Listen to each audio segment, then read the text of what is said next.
Mr. Muller's case is 25M1510. Mr. Muller, good morning. Mr. Guard, good morning to you. Case comes on for continued arraignment. I think there's a pending motion. Yes, If I remember. Let me start. I think I've read the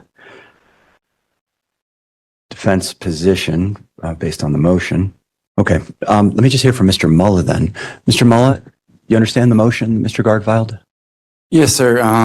What's your position on the motion? There was another law firm that had called me telling me they wanted to take the case. Okay.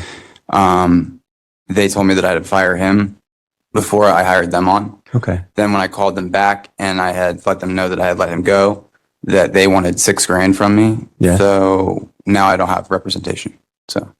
Well, you currently have representation. Mr. Guard is currently your attorney. There was a motion filed asking to withdraw, to remove him from the case. I haven't granted that motion yet. Yeah. I wanted to talk to everybody before we take that step. Yeah.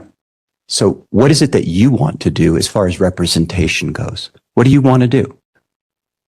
You can just talk to me. Just tell me what you're thinking. Well, honestly, I wanted to ask for recusal today or demand recusal on violations of oaths of office. But So hold on, recusal, have me recused? yes, sir. Okay, well, let's talk about your representation.